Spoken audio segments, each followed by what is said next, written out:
And thanks for joining us for another session of our Collaborative Partners mini-series. These are 45-minute sessions, and they're specially designed to offer a look at the latest and greatest initiatives at the OVOHT. If you're not here for an OVOHT meeting, then you're in the wrong meeting room. And obviously, we don't want to drain a lot of time from busy partners and participants. So that's why they're 45 minutes. My name is Danielle Mulvihill. I'm the Director of Operations at the Dementia Society, you probably guessed. And I'm also a member of the Equity, Diversity, and Inclusion Anti-Racism Working Table. So we've tailored this afternoon's session to deepen the collective understanding and commitment towards this topic at EDIAR within the OVOHT framework. Lots of acronyms. Today, we'll explore a range of topics critical to fostering an inclusive healthcare environment where each segment enhances our understanding and spurs some meaningful reflection. And on that note, I'm going to transition to our land acknowledgement. The Ottawa Valley Ontario Health Team acknowledges the land on which we operate has been inhabited by Indigenous peoples from the beginning. As settlers, we're grateful for the opportunity to work here, and we thank all the generations of people who've taken care of this land for thousands of years.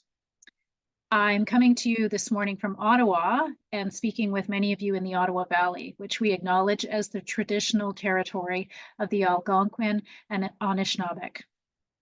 We recognize and deeply appreciate their historic connection to this land, and we also recognize the contributions that Métis, Inuit, and other Indigenous peoples have made, both in shaping and strengthening this community, as well as our province and country.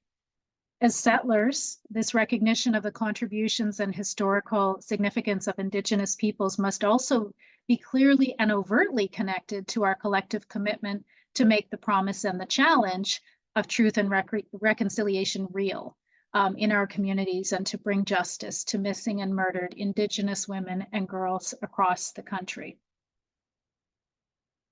I'm now going to introduce our presenters. Kevin Lamar is the Indigenous Health Engagement Specialist with Algonquins of Pikwakanagan.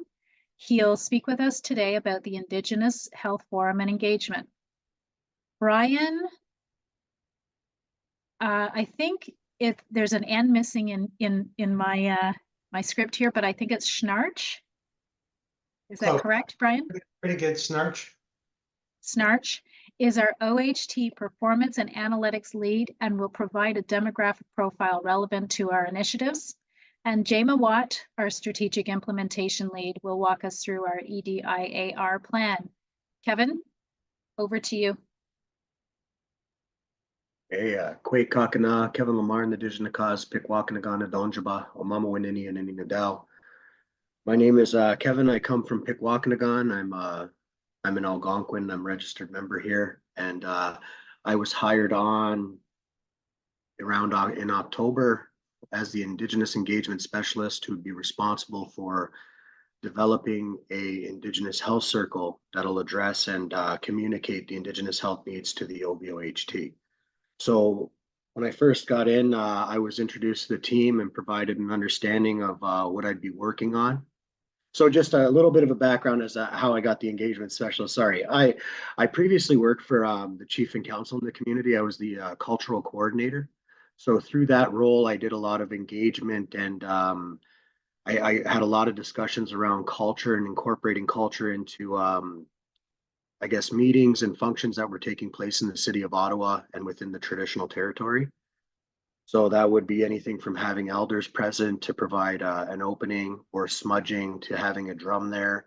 Or if they wanted to go further than that, have a sacred fire. So I'd have to find someone to keep a sacred fire for them at their events. And I had to make sure and ensure that it was done in an appropriate way where nobody was offended. So that sometimes can be tricky all on its own, but it's all possible. There was a lot of situations that I was faced with where, you know, they were trying to figure out how to incorporate culture into certain events, and there was people that were like, oh, well, maybe that's not the appropriate way to do it. And then you have to like try to figure out the ways that it can be done in a way that is respectable. So I did have a lot of challenges during that time. I worked in that position for about 3 years, during which time I also studied full time at the University of Saskatchewan, where I obtained a certificate in Indigenous governance and politics.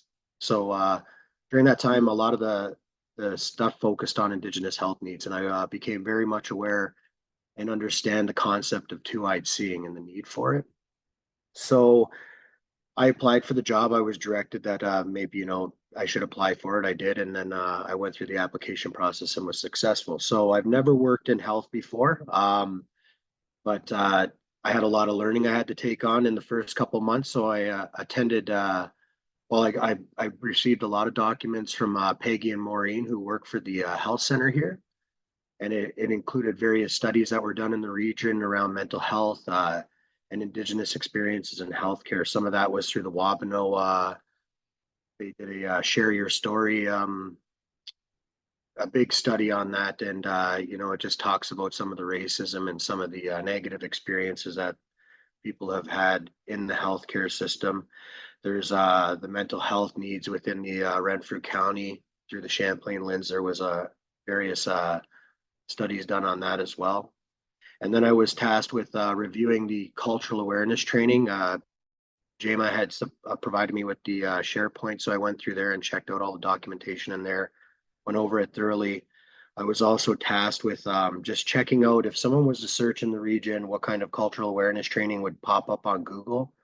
And, I wrote all that down and it, made sure that a lot of the searches, what was being offered was being run by Indigenous people.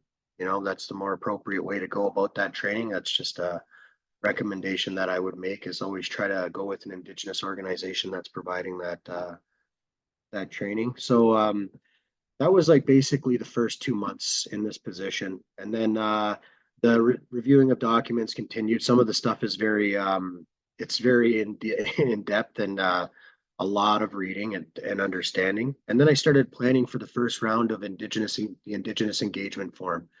So what the Indigenous Engagement Forum's intention is to basically engage the Indigenous populations in the various regions. So we started with Renfrew. And when I first started, I used the communication channels through the OVOHT. I wanted to see how effective they were. And after the first engagement session, we decided to hit it with a media blitz and put out a press release. And that went out publicly. I ended up being interviewed by CBC. I did a television interview for a small community station that's run out of Pembroke to advise on what the intentions of the health forum are. And successfully accomplished the first round. The only one that was not successful was the one in Deep River, but the night that we held it, there was bad weather. It was like a big snowstorm that came in. So I'm assuming that really impacted people wanting to attend.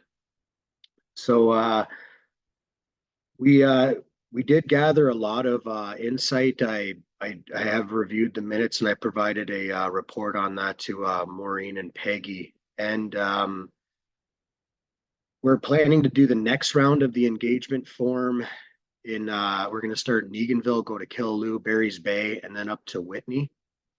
And we're also setting up at the Pembroke Expo, May 10th to 11th. We're hoping that just being there and having that opportunity to spread the word on what it is we're doing, and we'll get more engagement, and we'll be able to possibly gather more names. I have gathered some names for the Indigenous Health Circle. Overall, that's a bonus. We're getting to where we want. So the goal is to have at least 6 members by more than 6, but 6 solid members at the end of the engagement forums, which will be the end of near around the end of June, and then the selection process will go on, and then the development of the health circle.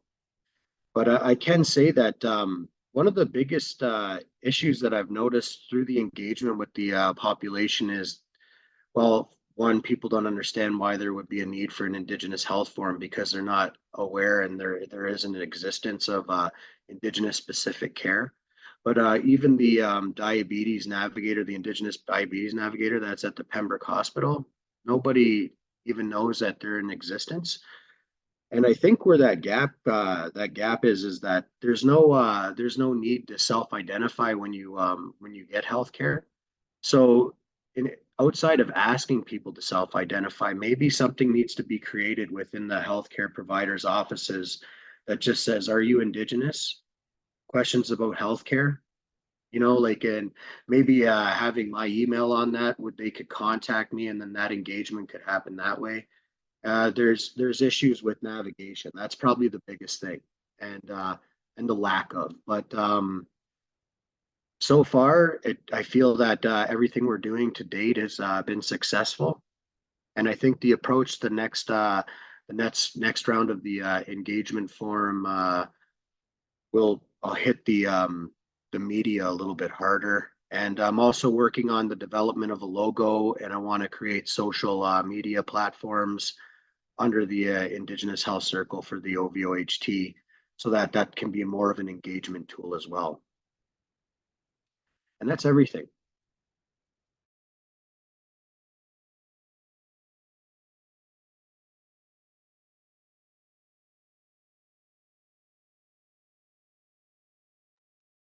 Thanks, Kevin.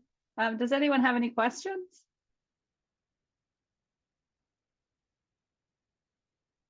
Or comments? Kevin, if you wouldn't mind, perhaps there might be something later. Could you put your email in the chat for people that to contact you if they have anything that they would like to follow up with? Of course, I'll do that right now. Not a Okay. problem.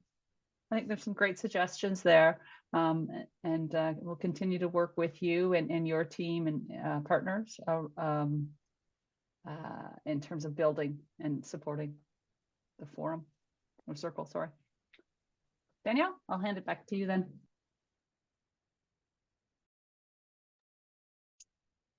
Thanks, Jema. I think we're handing it over to Brian now, if I'm not mistaken.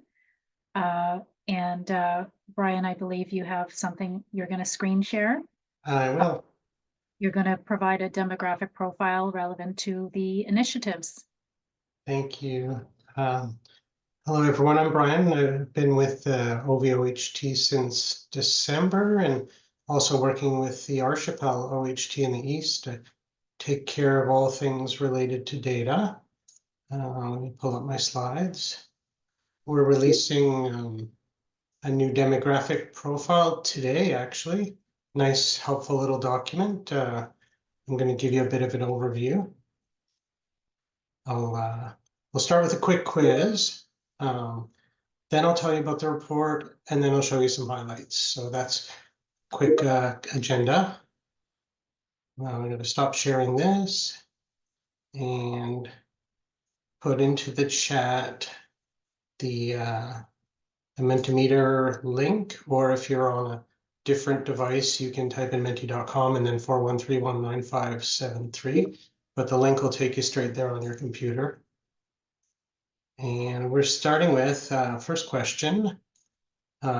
Thinking about Renfrew County and District Health Unit, or Ottawa Valley, 20 years ago up to today, how is the diversity changing in the region? Is it much less diverse, much more diverse, or about the same in terms of a definition of diversity? Use your own. We don't have anything in particular in mind here, just whatever diversity means to you. I'm going to be zipping through these quickly to keep on time. Hopefully most of you will be able to keep up. All right, it looks to me, I'd say like the average there is just kind of very close to little change to a little bit of change. That's interesting. We'll see what the data says and how that fits with what your concepts, what your notions are. Next question, between 2022 and 2030, the younger population, 0 to 74, if that's younger, is forecast to increase by 0.2% per year. how fast do you think the 75+ population will be growing? I'll wait for a few responses to come on.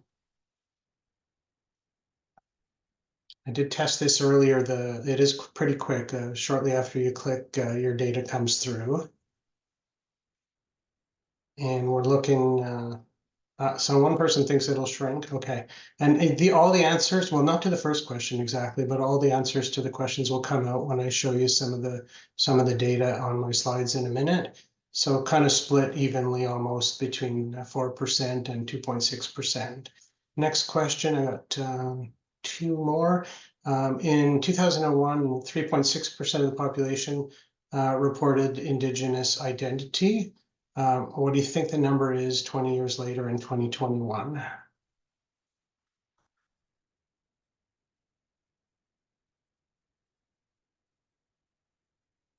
Okay, people are expecting an increase, either a modest increase or a substantial increase. Nobody's expecting that there was a decrease. I'll just give it another 10 seconds here. Okay, good. 5.8, slightly edging out the 8.8.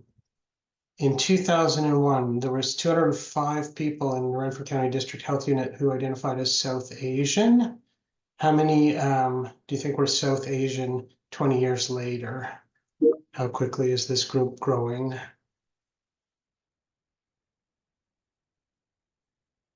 Okay, sort of roughly evenly split here between the slow growth, the medium growth, and the super fast growth. And I will keep moving through. Apologies to folks whose answers haven't come through yet. I think this is my last one. Yes. Other than English and French, what are the most common mother tongues in the region?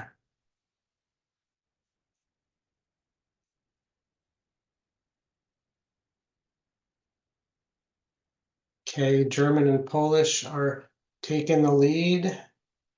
And you'll see in a minute, yes, the folks who are voting, the majority are correct on this one.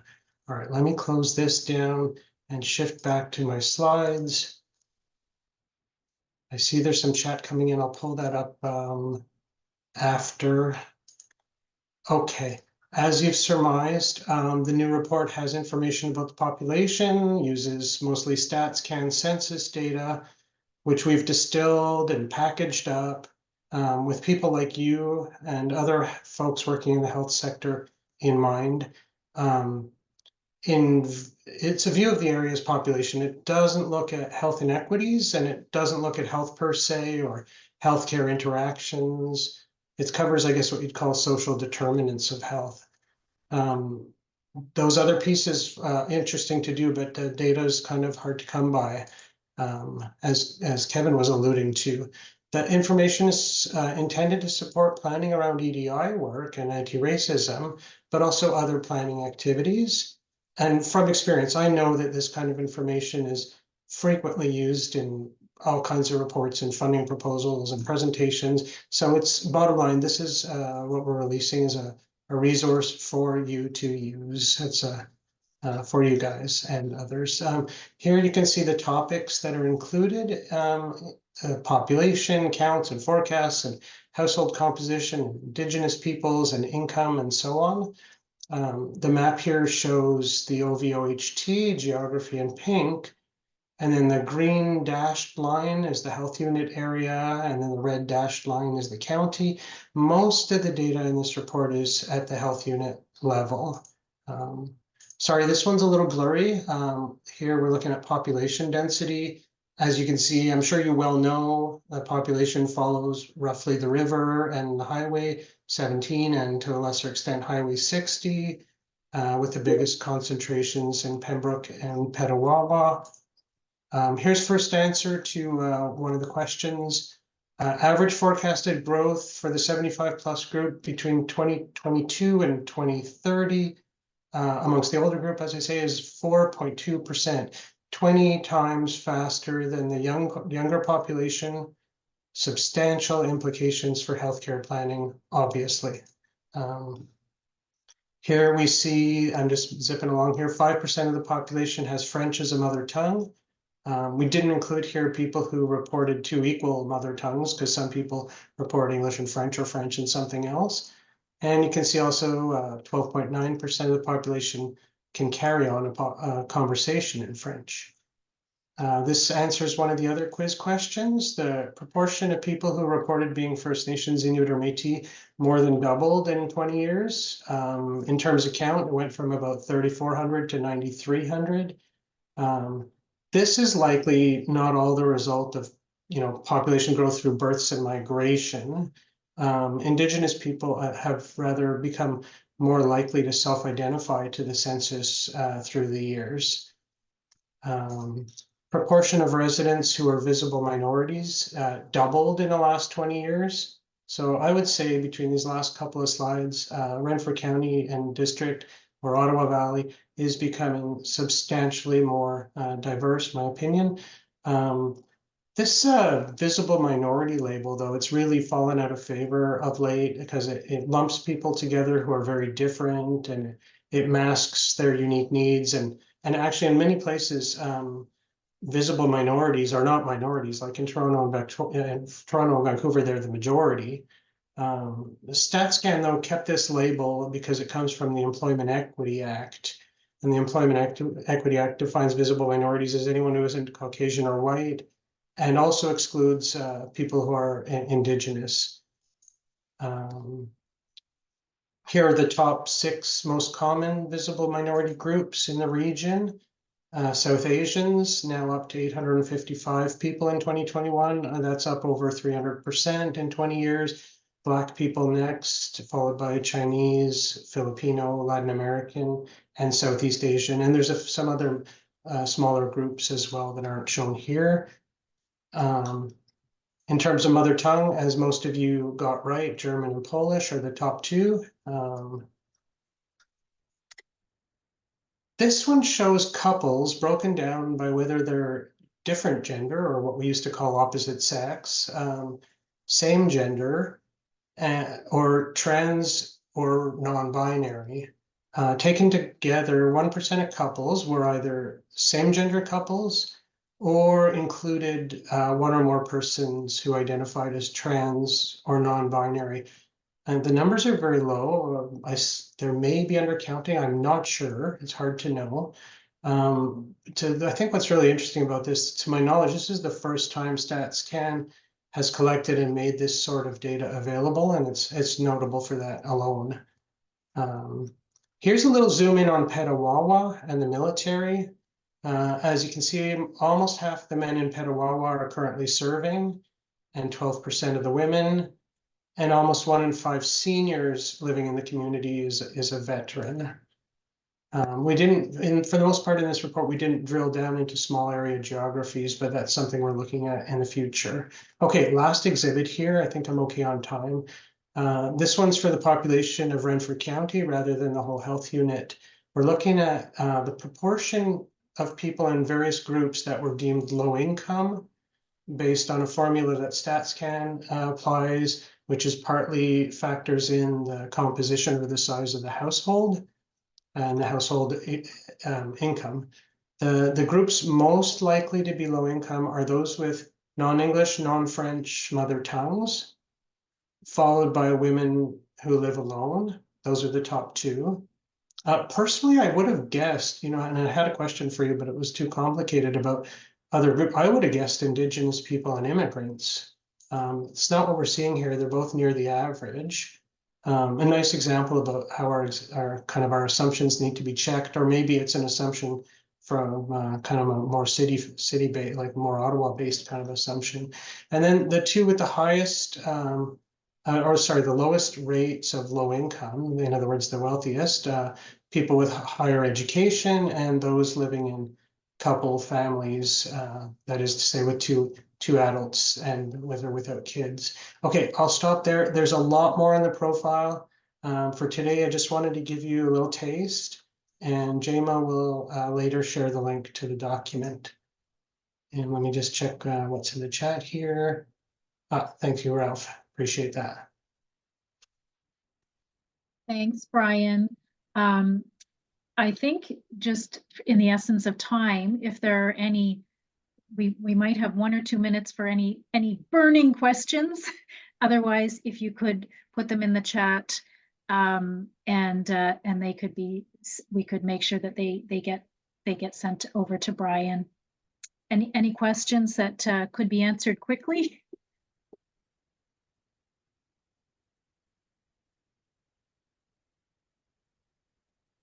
I see none. Oh, I see Allison has her hand up.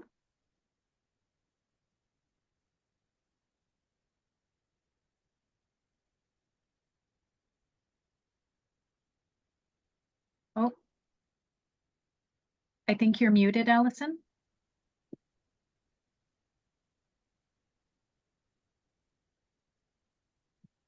I can respond to Jade's question. Yes, the profile report, it is available now. It is made for members. It's not, we will be looking at a public facing document. For now, this is much more written and designed from a OVOHT member organization perspective. But happy to have further conversation, Jade, if you'd like. Brian, I think Allison put her question. The total Renfrew County low income, it was 10 point something, 10.3, Allison. Yeah, that's right. That didn't include the total pop. And how does this differ from the average across Ontario? That's a good question. For this report, so I can find that after the call here. But for this report, we really focused in on trends in the region rather than comparisons with Ontario. If we compare with Ontario, obviously, it tells a different story. It tells a story of less diversity. But I'll get back to you on that one, Allison. Thanks, Brian. Okay, over to Jema, who's going to talk about the EDIAR plan. Thanks, Danielle. So just a bit of context in terms of this plan. Many of the health service provider organizations have an obligation for within your accountability agreements for an EIDAR plan. And then some targets in terms of training and education.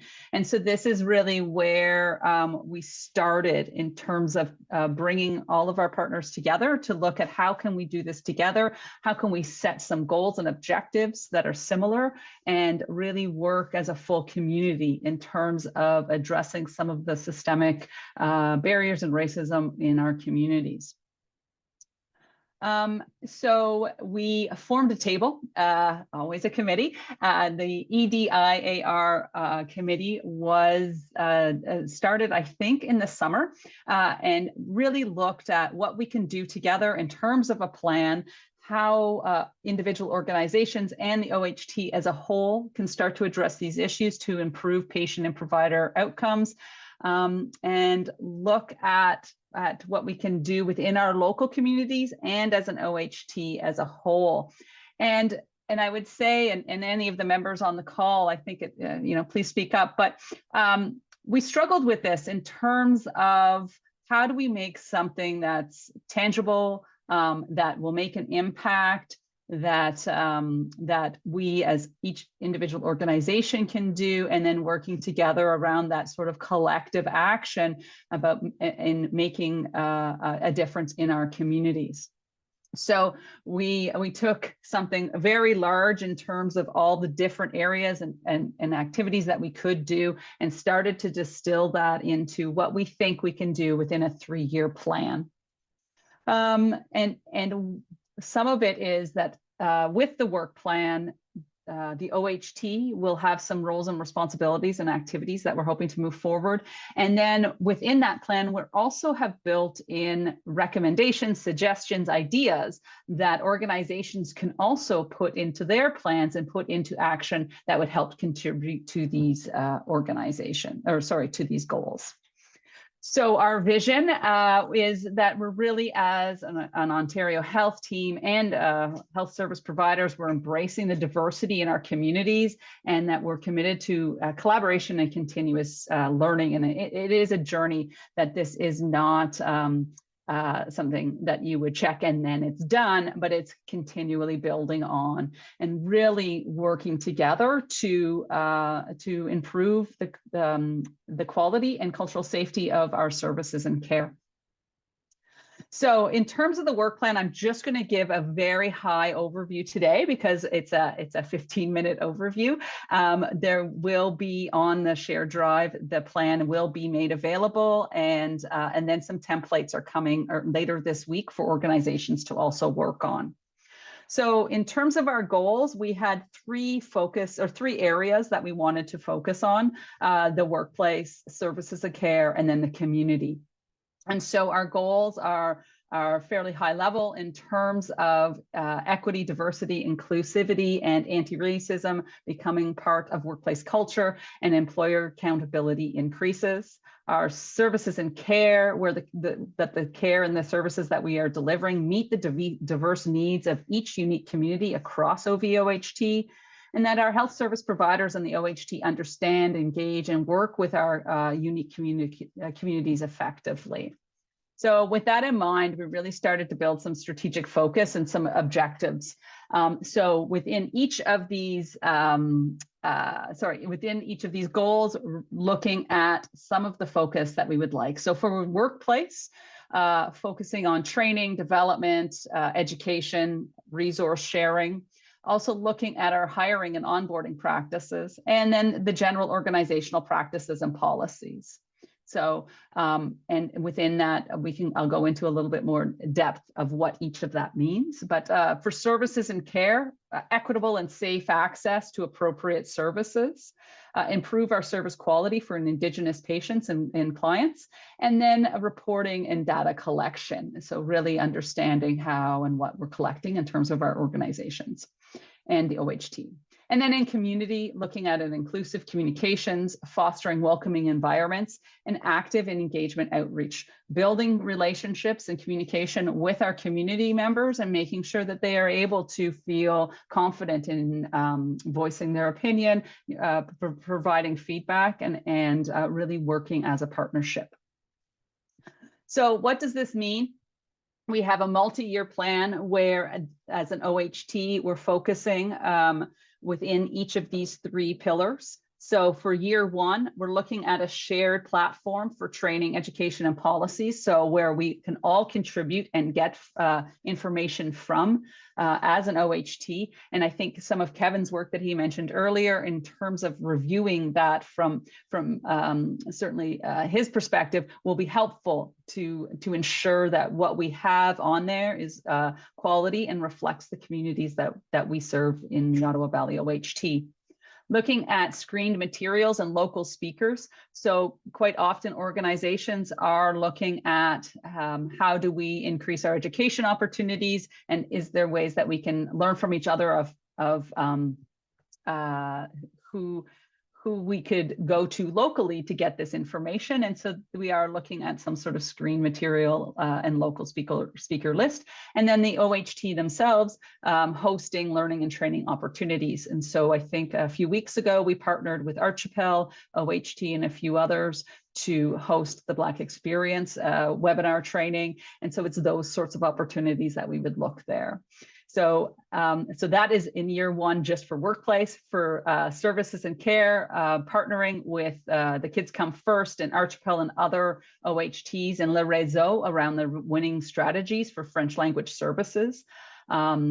Supporting the toolkit from the Indigenous Primary Healthcare Collaborative in terms of what recommendations they have. And so really our plan isn't to create new, but to look at what's already out there and how can we help to leverage that and use the best practices and the strategies that make sense. And how does an OHT, we support the organizations in doing so. Really looking at the data that we're collecting as well. So looking at currently, what do our provider organizations collect in terms of data for intake? What's those client information profile, and so we can better understand that and then build on this project into year 2. And then looking at patient-facing resources that support access and referral. So for very targeted groups, Indigenous groups, French language service, those sorts of resources, looking at how do we better support access and referral to the most appropriate services.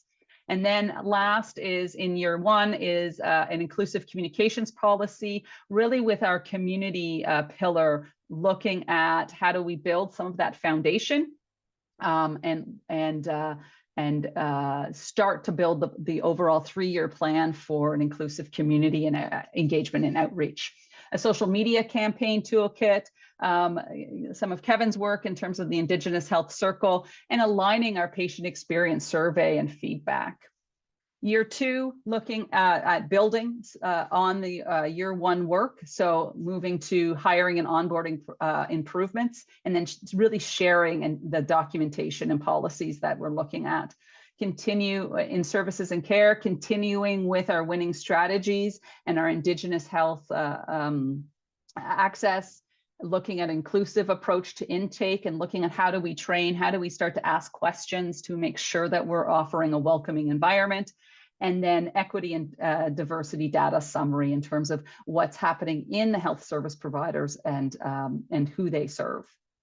In our community, again, building on that first year of work with outreach, highlighting some of the activities that are happening in and across the OVOHT, supporting the continued growth of the health forum or health circle, and then building on the patient experience survey to really make sure that we are doing further outreach and in alignment of that. And then finally, in our 3-year plan, it gets a little bit fuzzier as we go through, but in our 3-year plan, again, because this is a build, looking at hiring and onboarding policy practices for internationally trained workers, continuing with our policy review and making recommendations on where we can go from here. In services and care, aligning that intake and demographic data that we're seeing in client records to start to build on that so that we really understand who we're serving and who we aren't. Looking at inclusive practices and starting to look at concrete ways, checklists, walkthroughs, those sorts of tools and resources that organizations can use to start to really look at some of their programs and how they can improve on that. And then continuing to build on community engagement, patient experience, patient feedback, and supporting the Indigenous Health Circle and their forum. So that's a lot of things. So within our first year, what does that sort of mean? And so I pulled out one of the examples just to make sure that we stay on time. So in terms of our goal of the workplace, we have those 3 objectives. And so for us as the OHT, we're really looking at that shared platform, looking at how do we build a process that is that makes sense for the content and what that selection criteria is for our education and training, and then looking at hosting and promoting workshops and learned opportunities. And so within our plan, the members also wanted to make sure that we made it concrete for the organizations, because it's great for the OHT to go and do this stuff, but how as an organization, as a health service provider, what can I do? What do I need to put in my plan that would start to align all of this? And so the work plan itself also has examples and suggestions for organizational activities. And so this is a start. It's definitely not meant to be all, but or for organizations to choose all of it. But it's really starting where your organization is on this journey and seeing what makes sense and how this might align to our overall collective goals. So you'll be able to download the whole piece in terms of some of those recommendations for the organization and see what the OHT will be doing over the next 3 years. So our very next steps are to look at this plan. I think it's been vetted through many organizations and certainly the EDI table. Now we're really looking at how do we put in the measures and the targets and really make sure and hold ourselves accountable to this. and look at the existing enabler groups that are already in place to take on some of this work. So one clear example would be for communications. And so we have a variety of different communication activities and deliverables that we're hoping to get out of this plan. And so the communications enabler group could help take that on and move it as part of their 24-25 work plan. So that's a bit of a plug for people to join some of the enabler groups at the same time. Our EDI table hasn't met, I think, since January, just because we were people were feeding in and out of this plan and getting feedback from their organizations. So we want to reestablish and bring that table back together with a focus on the education and training work and the French language service access. Those were two priorities that were identified that we felt that we can move on right away. The work plan templates and tools for organizations, that was some feedback of this is all great from an OHT perspective, but can you help our organization? And then the public facing version of the demographic profile that Brian was presenting. So you can download the profile on our member site, but we'll also include it as an attachment as a follow-up to this webinar. So I'm happy to take any questions if you so choose. I know that was a lot. Yeah, Moira? Well done. It's a lot to take in, and you guys have really condensed it. Thinking in terms of the Indigenous Health Circle, that whole concept really resonates with me. And coming from a background of working with people with disabilities who have a circle of care, it really fits very nicely. I'm wondering about, was there any movement or talk, or is it in another work group where you're looking at people who have disabilities that you're capturing in your stats, because that's a reality and it's a very different experience in the healthcare system if you have the need for circle of care and linking with healthcare providers. So that, I think, is my question, and you can just ponder it. Well, I think, Moira, I can kind of respond, and we kind of glazed over it a little bit, but in terms of understanding currently what are health service providers asking on intake in their client records, and to help us understand what's that baseline, like what are people collecting, and then looking at how do we improve that so that we're really capturing and understanding our patient and client populations. So that would be part of that piece of work, I would think. But and that really fits really well, because I know in Ottawa, they, when I was still working, had the second highest Inuit population.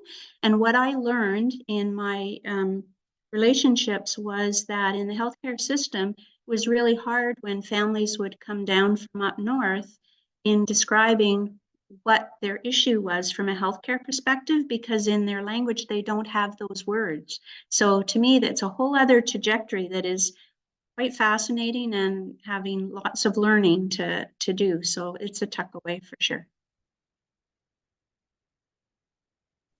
Again, we're really looking at this as a start on a continuous path, right? This isn't anyway. So thank you for that. Thanks, Jema. We're just 1 minute over. I think we'll have to stop there with the questions. Thank you to Jema, Brian, and Kevin for your presentations and all the interesting. I know it was a lot of information, and thank you for everybody for taking the time to participate in this and learn more about what's happening at your Ontario Health team and contributing to it, and also just to reinforce that inclusion and equity. It's not just a goal, like it's a foundation of what we do. It's super important. We're all dedicated to that. Now in the link, thank you, Brian. He in the chat, Brian sent a link, as did I, for your feedback is always welcome and appreciated on this session. So please, if you have a moment to take the time to give us that feedback, that would be great. And just a quick reminder of a date coming up. That's April 10th, and that's the in-person OVOHT multi-partner collaborative forum. And it would be great to learn about more about what OVOHT is doing, talk about the big topics, and pinpoint any priorities for the plan that's being discussed. Great. And actually, Danielle, sorry to jump in, but we just late breaking news as well that we have confirmed the next mini-series, which will be on our health human resource and the gap analysis that was just completed on Friday, May 3rd at 11 a.m. So circle that date. An invite will come out as soon as we get the title, but that's how late breaking the piece is. So if you like HHR, come on May 3rd.